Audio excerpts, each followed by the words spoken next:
alaihi wasallam. Jamaah yang dimuliakan Allah, pada kesempatan ini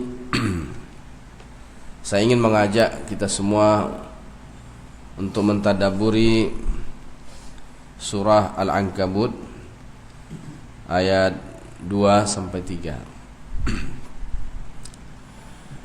Di dalam ayat ini Allah Subhanahu wa taala berfirman, ahasiban nasu an yutraku an yaqulu amanna wa hum la yuftanun.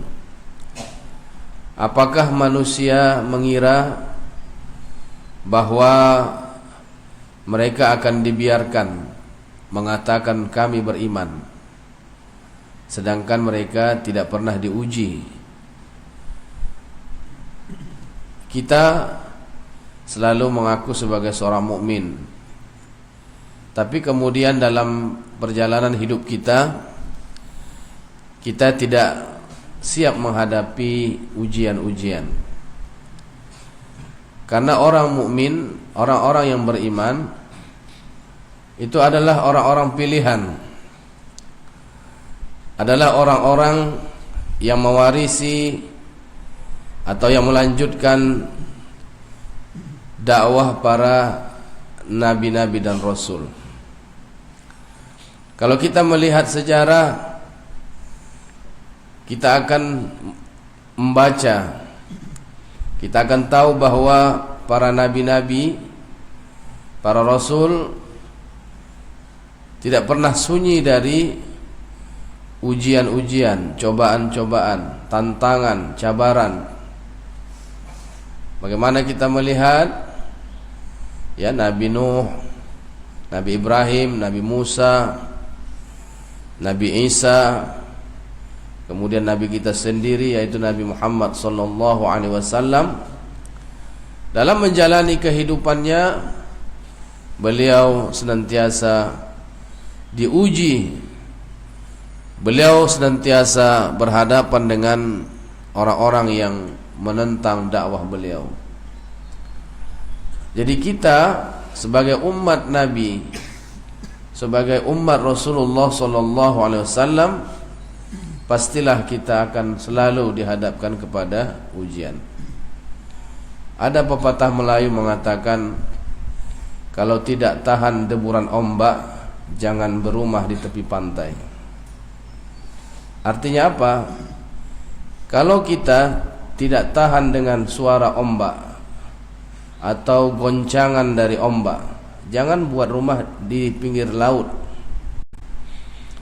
Maknanya adalah, kalau kita tidak siap menghadapi ujian-ujian dan tantangan-tantangan, jangan pandai-pandai mengaku sebagai seorang mukmin. Sekali kita mengatakan saya beriman kepada Allah, maka di hadapan kita akan banyak tantangan-tantangan, cabaran-cabaran yang akan dihadapi. Maka oleh karena itu Nabi pernah bersabda, asyaddun nasi bala'an al-anbiya'u thummal amsalu fal amsalu. Orang yang paling berat ujiannya adalah para nabi-nabi. Para nabi-nabi, kita melihat nabi-nabi itu ada yang dibakar, ya, ada yang dibunuh, ya.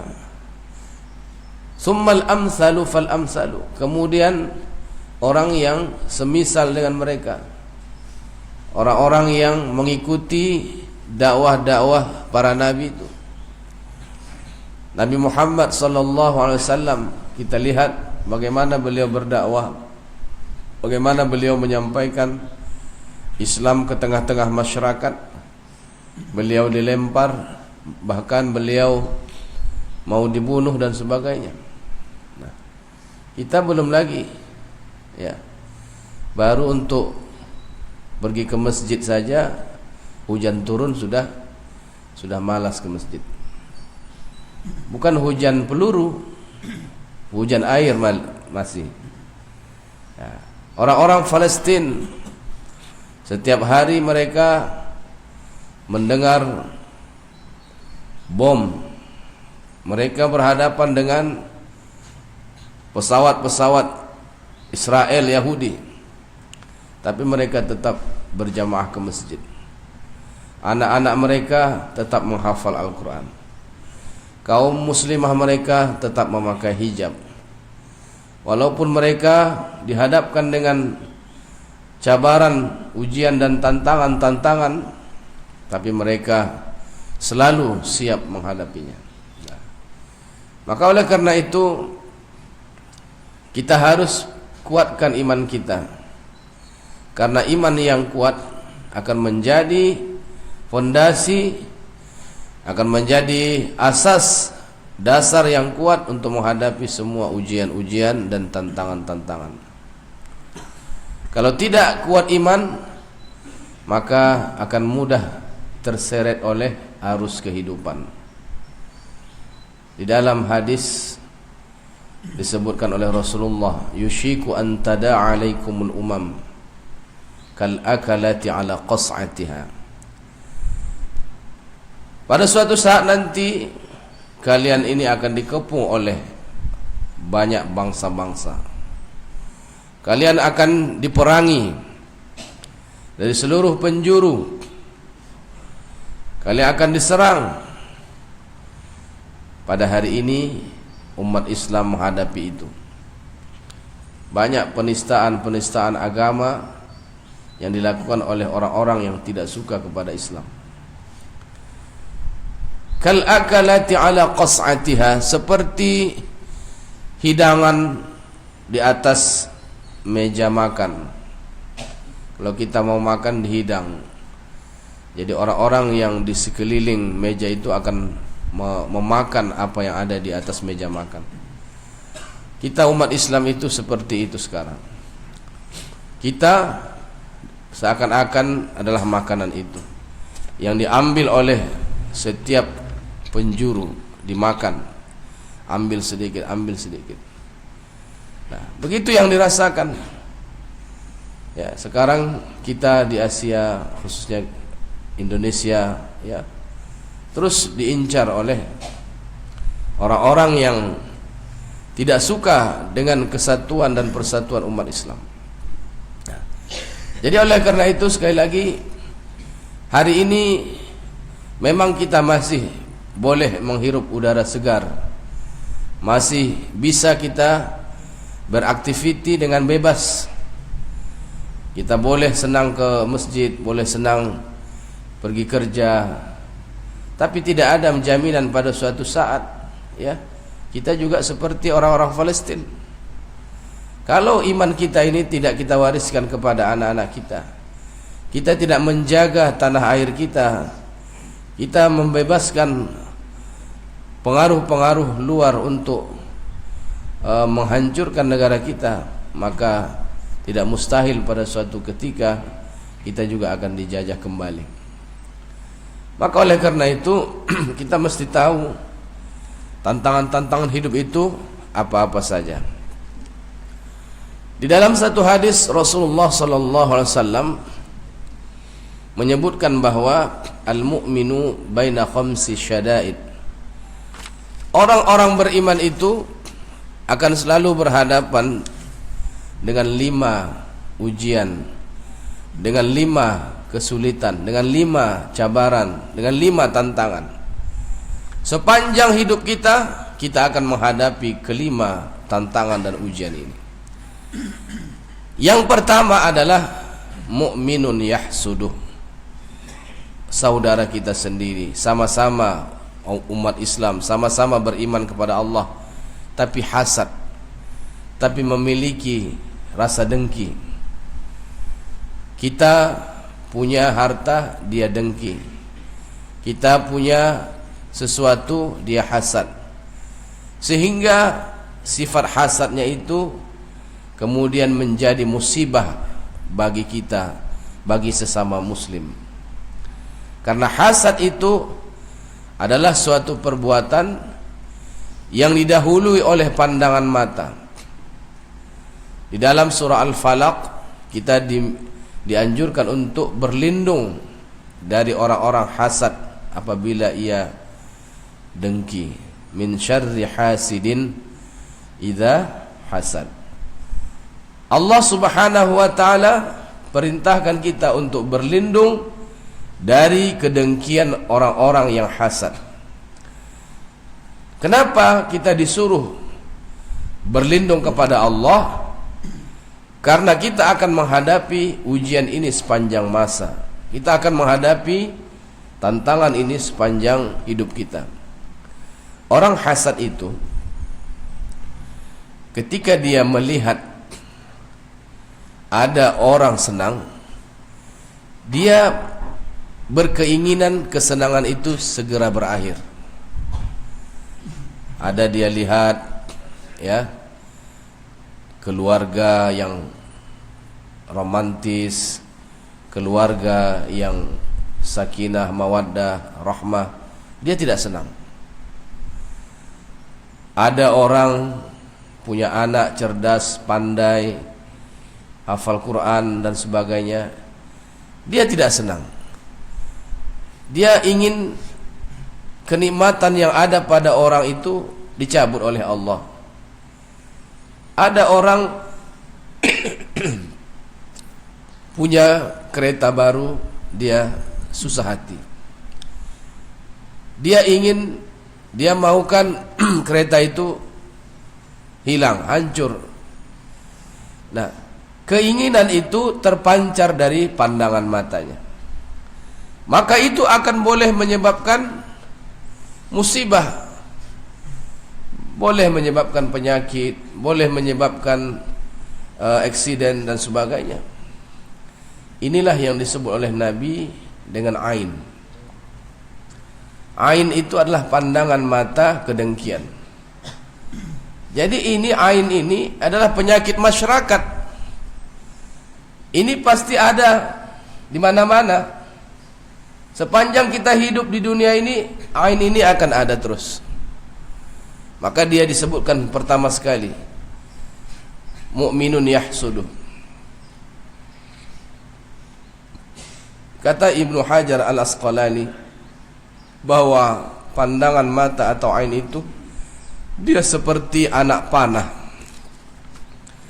Pandangan mata kedengkian itu seperti anak panah yang ketika orang benci, dengki, iri, dia akan terpancar seperti anak panah yang lepas dari busurnya. Kita tahu panah kalau dilepas dia akan terbang dan mengarah kepada sasaran atau tujuan. Orang yang terkena anak panah itu pasti akan sakit. Nah, begitu juga ketika kita atau seseorang dengki, iri, kemudian pandangannya itu dia arahkan kepada orang yang dia dengki, pandangannya itu akan menghunjam seperti anak panah dan akan menimbulkan penyakit. Maka disebutlah dia penyakit ain. Penyakit ain ini hanya namanya saja, tapi akibat yang ditimbulkan boleh macam-macam. Kanser, tumor, penyakit jantung, sekurang-kurangnya demam. Ya. Sekurang-kurangnya demam. Jadi kalau ada orang iri, dengki, kemudian kita lemah pembentengan diri, maka kita boleh terserang penyakit. Nah, maka hasad ini sangat berbahaya sekali di dalam masyarakat. Maka diingatkan oleh Nabi, iyyakum wal hasad. Hati-hati dengan penyakit hasad. Hati-hati dengan dengki. Innal hasada ya'kulul hasanat kama ta'kulun narul hatab. Sesungguhnya hasad itu, dengki itu akan menghapuskan kebaikan seperti api memakan atau membakar kayu. Kalau kayu dibakar oleh api tinggal abu saja. Begitulah orang-orang yang hasad, kalau dia hasad dengki, amal-amal kebaikannya akan hilang. Nah, kemudian selain dia mengalami kerugian, saudara yang menjadi tujuan hasadnya pun akan mengalami bahaya penyakit. Hasad boleh menimbulkan dengki. Jadi kata seorang ulama, ya, ma khalal jasadu minal hasadi, tidak satu diri, satu orang pasti punya hasad. Sampai orang-orang yang soleh, yang taat pun ada hasad. Walakinnal laimu yubdihi wal karimu yukhfihi. Tapi orang-orang yang mulia, ya, orang-orang yang tercela itu memperlihatkan hasadnya. Kalau ada hasad, dia tengok, dia tampakkan, dia tidak suka. Tapi orang-orang yang mulia, hasadnya disembunyikan. Dan hasad itu juga ada yang dibolehkan. Makanya ulama menyebutkan ada hasad mandub, ada hasad muharram, ada hasad mubah. Kalau hasad yang diharamkan adalah hasad di mana seseorang menginginkan kenikmatan yang ada pada orang lain itu hilang, ya, kemudian kenikmatan itu berpindah kepadanya. Kalau hasad yang sunnat, di mana dia tidak menginginkan hilangnya, ya, kenikmatan yang ada pada orang lain, tetapi dia ingin kenikmatan itu ada juga bersamanya. Ada orang rajin sedekah, dia dengki, dia ingin juga seperti itu. Nah, ini hasad. Ada orang berilmu, kita lihat, kita hasad dengan ilmu yang dia miliki, tapi kita tidak berkeinginan dia itu bodoh. Dia tetaplah dengan ilmunya, tapi bagaimana kita kemudian juga berusaha untuk menjadi orang yang berilmu. Kita melihat ada orang hasad, dengki, melihat orang yang rajin berinfak sedekah, kita inginkan seperti itu juga. Tapi kita tidak menginginkan kenikmatan yang ada pada diri orang itu hilang. Dia tetaplah dengan infaknya yang dia lakukan setiap hari, tapi bagaimana kita ingin juga untuk berbuat seperti itu. Ini hasad yang dibolehkan. Ini hasad yang dibolehkan, ya. Kalau hasad yang tidak dibolehkan itu adalah kita inginkan kenikmatan yang ada pada orang itu, kebaikan yang ada pada orang itu hilang, tidak boleh ada lagi sama dia. Kalau boleh, dia sekalian juga mati, hilang. Ini hasad yang diharamkan. Nah, jadi setiap orang pasti punya hasad, dengki. Tapi orang-orang yang mulia, dia sembunyikan hasadnya, atau hasadnya itu tidak menginginkan orang lain kehilangan nikmat dari Allah Subhanahu wa taala. Nah, inilah tantangan kita. Nah, kalau hasad ini muncul di tengah-tengah masyarakat Islam, inilah yang akan menjadi musibah. Jadi akan muncul perpecahan, ya. Akan muncul, ya, perpecahan di tengah-tengah umat, karena masing-masing orang merasa dirinya paling benar. Ini tidak boleh. Ya, boleh berbeda pendapat, boleh berbeda paham, ya, tapi jangan sampai menyalah-nyalahkan orang lain, mengatakan sesat, ya, bid'ah dan sebagainya. Ya, lihat dulu, ya.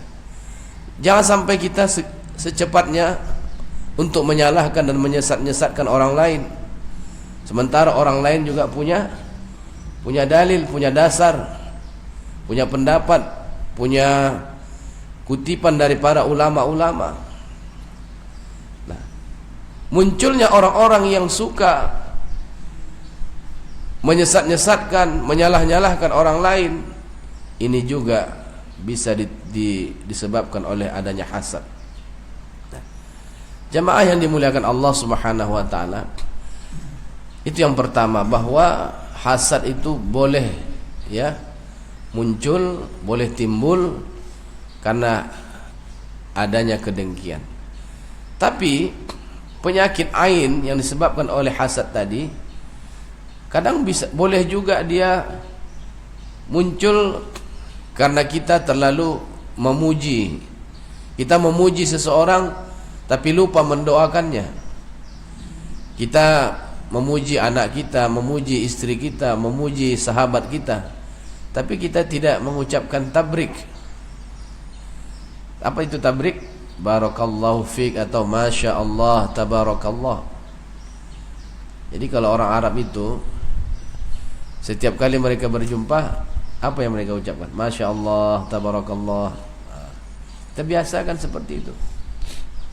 Kita lihat sahabat kita punya kereta baru, ya, kita ucapkan Masya Allah, Tabarakallah, semoga berkah kereta barunya. Ini akan menimbulkan kebaikan. Tapi kalau kita puji-puji saja tanpa mengucapkan tabrik, itulah yang akan menimbulkan musibah. Ada dua orang sahabat Nabi, ya, ini selalu saya sampaikan. Mereka pergi ke sebuah danau seperti kolam lah, ada air untuk mandi. Sahabat ini membuka bajunya, membuka jubahnya karena mau mandi. Tidaklah mandi itu pakai jubah kan? Nah, dibukalah. Ketika sahabat ini membuka bajunya, terlihat oleh sahabat yang satu kulitnya yang sangat putih, kulitnya yang mulus, putih seperti kulit anak gadis yang tidak pernah keluar rumah. Lalu dia puji kulit sahabat itu. Dia puji kulit sahabatnya yang putih itu. Tidak berapa lama setelah dia puji, sahabatnya itu kemudian jatuh, kemudian demam, sakit. Lalu sampailah berita itu kepada Rasulullah SAW. Lalu Rasulullah SAW bertanya kepada sahabat yang lain, siapakah kira-kira yang kamu duga melakukan ini kepada saudaranya? Lalu para sahabat yang menyaksikan mengatakan, si fulan. Panggil dia. Lalu Rasulullah mengatakan, atas dasar apa kamu ingin membunuh saudara kamu sendiri? Padahal sahabat ini bukan mau membunuh, hanya memuji saja. Kata Nabi, apabila kamu melihat sesuatu yang menakjubkan dari saudaramu, maka ucapkanlah tabrik. Masya Allah, Tabarakallah, Barakallahu fiik. Itu sebagai doa kita. Karena ketika kita mengucapkan pujian, ya, itu akan ditangkap oleh para jin-jin dan dijadikan itu sebagai anak panah yang kita tidak boleh melihat, tapi boleh menyakitkan orang lain, bahkan boleh mematikan. Nah, siapa yang ingin membunuh saudaranya sendiri, kata Nabi. Artinya ain itu, pujian yang menyebabkan ain tadi, boleh menyebabkan kematian. Maka Nabi dalam satu hadis yang lain mengatakan, aktsaru may yamutu min ummati ba'da qada'illahi wa qudratihi bil ain. Kebanyakan dari umatku mati setelah ketentuan dan takdir Allah itu disebabkan oleh ain. Jadi kebanyakan, kalau sudah dikatakan kebanyakan, itu artinya banyak orang mati itu karena ain. Kita mungkin lihat dia penyakitnya kanker, jantung atau tumor, tapi munculnya penyakit-penyakit itu boleh saja disebabkan oleh hasad, oleh pujian yang tidak disertai dengan doa tadi. Nah, jadi bolehlah kita mulai tradisi ini, kebiasaan ini. Kalau kita memuji siapa saja, ucapkanlah Masya Allah, Tabarakallah, Barakallahu fiik. Nah, ini yang pertama. Jadi tantangan kita dalam hidup ini adalah orang yang hasad. Jadi kalau kita menghadapi orang-orang seperti ini, ya, jangan pula kita balas lagi dengan hasad. Hati-hati dengan hasad, karena hasad itu akan menghilangkan kebaikan. Nah, dan kita harus membentengi diri, karena kita tidak tahu siapa yang hasad, siapa yang dengki. Boleh saja kita lihat orang itu baik di wajahnya, di hadapan kita dia baik, tapi dalam hatinya ada dengki. Maka selalulah kita membaca doa perlindungan, kemudian membaca Al-Quran sebagai rawatan untuk diri kita, untuk anak kita, ya. Rajin kita meruqyah diri sendiri.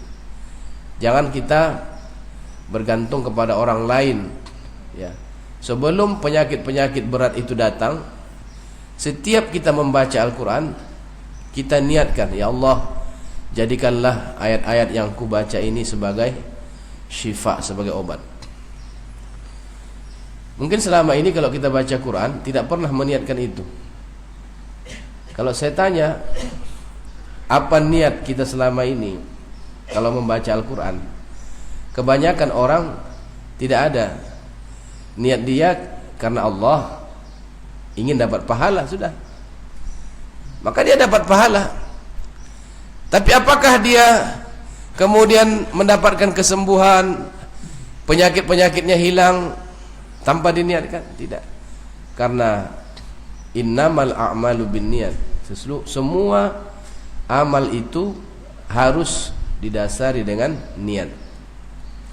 Jadi kalau kita baca Al-Quran, ya, ketika kita mulai membaca Al-Quran, niatkan di dalam hati, ya Allah, mana-mana penyakit dalam tubuh saya ini, dalam badan saya ini, angkatlah ya Allah, sembuhkan, sihatkan, hilangkan dengan ayat-ayat yang akan saya baca ini. Ini sangat penting sekali. Karena kita banyak umat Islam yang membaca Al-Quran, tapi banyak juga yang berpenyakit. Padahal Allah sudah jamin dalam Al-Quran, wa nunazzilu minal Qur'an ma huwa shifaa'un wa rahmatun lil mu'minin wa la yaziduz zalimina illa khasara. Kami turunkan Al-Quran itu sebagai syifa, sebagai obat dan rahmat lil mu'minin, bagi orang yang beriman. Jadi syarat untuk mendapatkan kesembuhan dari Al-Quran adalah beriman. Beriman itu maknanya apa? Beriman kepada Allah, bahwa apa yang disebut Allah ini adalah betul. Itu satu. Yang kedua, kita yakin ketika Allah katakan Al-Quran ini sebagai syifa, kita harus yakin, ya, 100%. Orang kan bilang 100%. Mesti kita yakin. Ada yang tidak yakin? Banyak. Kalau dia sakit, yang pertama sekali dia cari adalah dokter. Bukan yang dia cari Al-Quran. Begitu kan? Hah? Kalau kita sakit, apa yang pertama kali kita cari? Dokter atau pil, tablet, obat, sirup.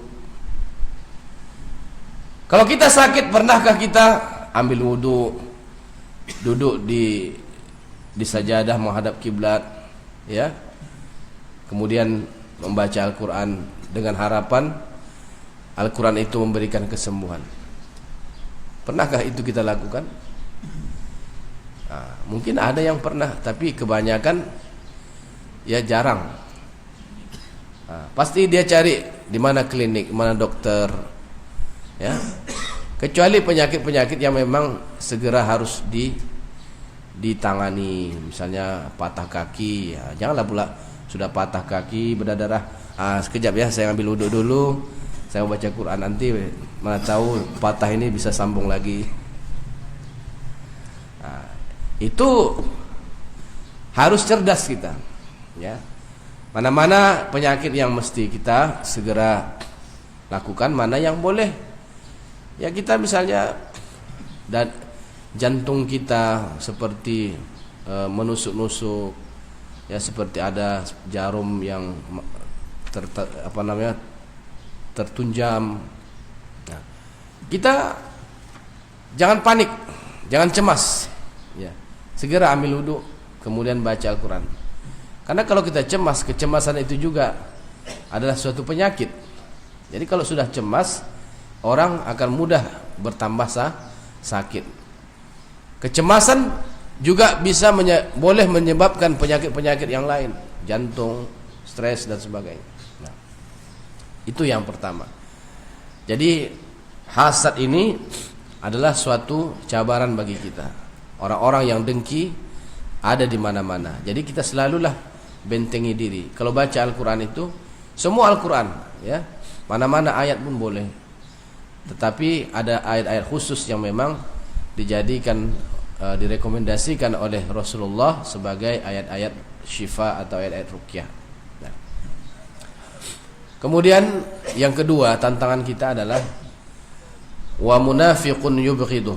Pertama tadi mukminun yahsudu, orang mukmin saudara kita sendiri yang hasad, dengki. Yang kedua wa munafiqun yubghidu, orang munafik yang selalu membenci. Orang munafik ini tidak suka kita maju, ya. Dia seperti musuh dalam selimut, menggunting dalam lipatan, ya. Telunjuk lurus, kelingking berkait, kata orang Melayu kan begitu. Pagar makan tanaman. Nah, itulah pepatah-pepatah Melayu itu maknanya dalam. Dia begini, tapi kelingkingnya ke belakang, ya kan? Dia tunjuk lurus tapi kelingkingnya ini ke belakang. Cakap dia di hadapan, beza dengan di belakang. Seperti menggunting dalam lipatan. Ada lipatan kita tengok bagus dari luar, tapi ternyata di dalam sudah banyak yang terkena gunting. Atau pagar makan tanaman. Jadi orang-orang munafik itu musuh dalam selimut. Musuh dalam selimut. Dia lihatkan dirinya sebagai seorang mukmin, tapi dia inginkan syariat Islam itu hancur. Orang-orang liberal, ya, orang-orang liberal yang mengatakan dirinya muslim tapi tidak suka syariat Islam. Itu di Indonesia banyak, ya. Orang-orang yang sekolah ke Amerika, ke Eropa, balik-balik dia mengatakan jilbab itu adalah pakaian Arab. Memakai jilbab bagi perempuan itu pakaian Arab, itu bukan pakaian Islam. Hukuman Islam itu adalah kejam, tidak sesuai dengan hak asasi manusia. Seperti itulah orang-orang yang dia nampak Islam tapi dia tidak suka dengan syariat Islam. Jadi jangan sampai ini, ya, tertular kepada kita sebagai penyakit. Jadi orang-orang munafik yang selalu membenci. Kemudian yang ketiga, wa kafirun yuqatiluh, orang kafir yang selalu memerangi. Ya, orang kafir ini walaupun dia bukan bawa senjata, dia tidak ambil rudal, roket untuk menghancurkan negara kita, tapi dia melalui yang lain, fashion, pakaian, food, makanan, apalagi yang fashion, food, kemudian musik, ya, olahraga, sukan. Kita boleh tahan tidak tidur malam-malam sampai jam subuh hanya untuk melihat pertandingan bola sepak. Tapi kalau mau bangun sholat tahajud malas. Ini juga masalah ini. Pakaian, makanan, kita lebih suka makan yang dibuat oleh orang-orang, ya, Yahudi, ya, mengalahkan makanan-makanan kita sendiri. Ini juga perang, ya, perang budaya, perang seni, perang pendidikan, ya. Jadi perang-perang ini bukan mesti pakai senjata, tidak. Jadi orang-orang kafir itu sudah pintar dia tidak perlu bawa senjata, tapi dia buat film, sinema. Jadi generasi muda kita, ya, mencontoh, meniru, ya. Dia ciptakan lagu-lagu, musik-musik. Akhirnya kita umat Islam, ya, pemuda-pemuda Islam Malas baca Quran tapi senang menyanyi. Di keretanya bukan alunan ayat-ayat Quran tapi musik barat, ya. Nah, ini masalah. Jadi orang-orang kafir itu bukan dia perangi kita dengan senjata, tidak. Tapi perangi kita dengan budaya, dengan ya segala hal yang berbau duniawi. Kemudian sudah 3. Yang keempat, wa syaitanun yudhillu, setan yang selalu menyesatkan. Nah, ini tentulah sepanjang hayat kita. Sejak Nabi Adam alaihissalam sampai hari kiamat, setan itu terus ingin menyesatkan manusia. Iblis sebagai nenek moyang dari setan, ya, dia inginkan manusia itu masuk ke dalam neraka. Maka dia akan selalu buat, ya, dia bekerja sama dengan ini tadi. Mu'minun yahsuduh, munafiqun yubghiduh, wa kafirun yuqatiluh. Dia kerjasama dengan 3 musuh kita yang pertama tadi, tantangan kita yang pertama tadi. Dia buat makar. Nah, jadi syaitan itu ada dari bangsa jin, ada dari bangsa manusia. Wa kadzalika ja'alna likulli nabiyyin aduwan syayatinal insi wal jin. Demikianlah kami ciptakan, kami jadikan bagi setiap nabi-nabi itu ada musuhnya dari setan bangsa jin dan setan dari bangsa manusia. Jadi manusia juga ada yang disebut setan. Setan itu sifat, karakter. Orang yang jauh dari agama itu setan, baik dia manusia maupun jin. Nah, makanya orang-orang dulu, ya, orang-orang tua kita kalau marah sama anaknya, dia mengatakan kamu anak setan. Nah, kamu anak setan, katanya kan. Nah, kenapa? Susah diatur. Itu sudah marah, sudah marah sangat tuh. Ketika anak susah diatur, tidak mau ikut peraturan, dia katakan setan, katanya. Mananya apa? Bahwa setan itu bukanlah makhluk khusus tertentu, tapi dia ada sifat. Boleh ada pada manusia dan boleh ada pada jin.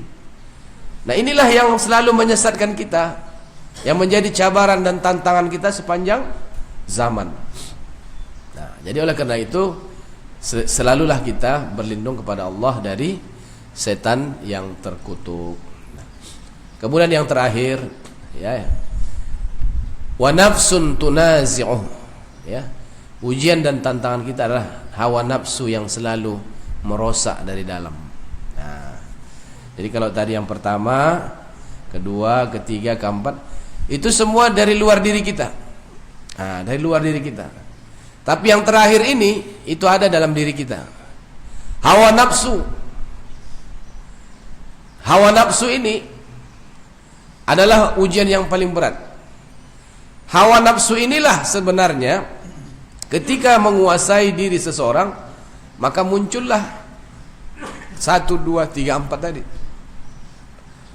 Orang hasad mudah menghancurkannya, orang kafir mudah merosaknya, orang munafik mudah mensirnakannya, setan selalu menyesatkannya. Kenapa? Hawa nafsu yang ada di dalam dirinya sudah berkuasa. Kalau hawa nafsu sudah berkuasa, maka keimanan akan sirna, hati akan berpenyakit, jiwanya akan terpenjara. Dia tak boleh lagi berbuat apa-apa. Kenapa? Hawa nafsu lebih utama. Ya, semua boleh. Tidak ada halal haram. Apa saja menjadi suatu kesenangan. Tidak ada lagi melihat aturan-aturan. Ya, kenapa? Hawa nafsunya sudah mengatakan ini boleh. Dan hawa nafsu ini dia akan selalu mencari-cari pembenaran, ya. Dia selalu mencari-cari pembenaran, walaupun tidak benar, tapi dia cari-cari bagaimana suatu perbuatan atau suatu benda itu menjadi benar. Maka hawa nafsu inilah yang dikatakan oleh Nabi. Ya, ini satu riwayat mengatakan, ada yang mengatakan ini lemah. Ketika kembali dari perang Badar, perang yang paling besar dalam sejarah Islam, apa kata Nabi? Kita kembali dari perang kecil akan menghadapi perang yang besar. Tapi sahabat bilang, ini perang Badar ini adalah perang yang sangat besar. Mana ada lagi perang yang besar? Ada. Jihadun nafs, jihad melawan hawa nafsu.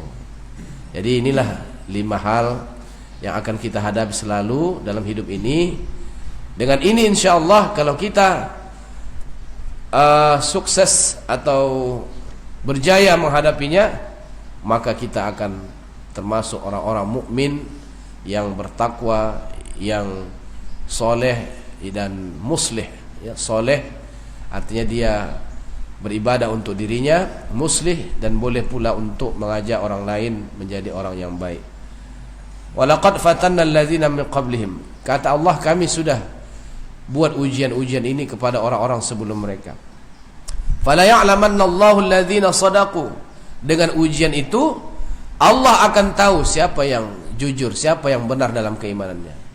Kalau sudah diuji kemudian dia menang, maka dia akan diangkat oleh Allah Subhanahu wa taala derajatnya. Orang yang sekolah kalau dia mau naik tingkatan, dia mesti ada periksa dulu, ada ujian, ada imtihan. Ya.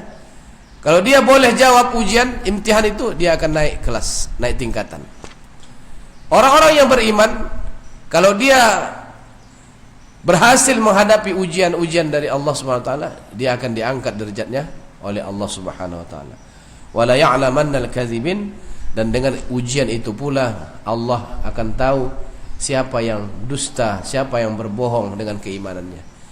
Dia mengatakan aku beriman, kami beriman, tapi tidak boleh menghadapi ujian, tidak kuasa untuk menghadapi ujian, maka ini adalah orang-orang yang dusta. Mudah-mudahan kita dilindungi oleh Allah Subhanahu wa taala dari kelemahan dalam menghadapi ujian, dari sifat nifaq, ya, dari sifat hasad dan sifat-sifat yang tercela lainnya. Mudah-mudahan dengan demikian hidup kita akan diberkahi oleh Allah Subhanahu wa taala. Barangkali ini saja yang saya sampaikan pada pertemuan majelis ini, mudah-mudahan boleh bermanfaat bagi kita dan boleh pula kita sampaikan kepada saudara-saudara kita yang tidak hadir. Demikian, mohon maaf atas segala kekurangan dan kesalahan. Wassalamualaikum warahmatullahi wabarakatuh. أعوذ بالله من الشيطان الرجيم بسم الله الرحمن الرحيم الحمد لله رب العالمين والصلاة والسلام على أشرف الأنبياء والمرسلين وعلى آله وصحبه أجمعين اللهم اغفر لنا ذنوبنا ولوالدينا وارحمهما كما ربيانا صغيرا ولآبائنا ولأمهاتنا ولأجدادنا ولجداتنا ولمشائخنا ولمعلمينا ولأساتذنا ولسائر المسلمين والمسلمات والمؤمنين والمؤمنات الأحياء منهم والأموات برحمتك يا أرحم الراحمين اللهم أعنا على ذكرك وشكرك وحسن عبادتك اللهم أنزل الرحمة والمغفرة والصحة والعافية علينا وعلى جميع المسلمين والمسلمات برحمتك يا أرحم الراحمين اللهم انصرنا على القوم الكافرين اللهم انصرنا على القوم المنافقين اللهم انصرنا على القوم الظالمين اللهم أخرجنا اللهم أهلك الظالمين بالظالمين وأخرجنا من بينهم سالمين برحمتك يا أرحم الراحمين ربنا آتنا في الدنيا حسنة وفي الآخرة حسنة وقنا عذاب النار وصلى الله على سيدنا ومولانا محمد وعلى آله وصحبه أجمعين سبحان ربك رب العزة عما يصفون وسلام على المرسلين والحمد لله رب العالمين تقبل الله منكم.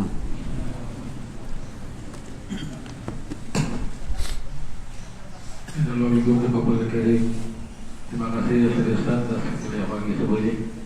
Mudah-mudahan Allah kita berjumpa lagi insyaallah. Sudah datang ke masjid ini.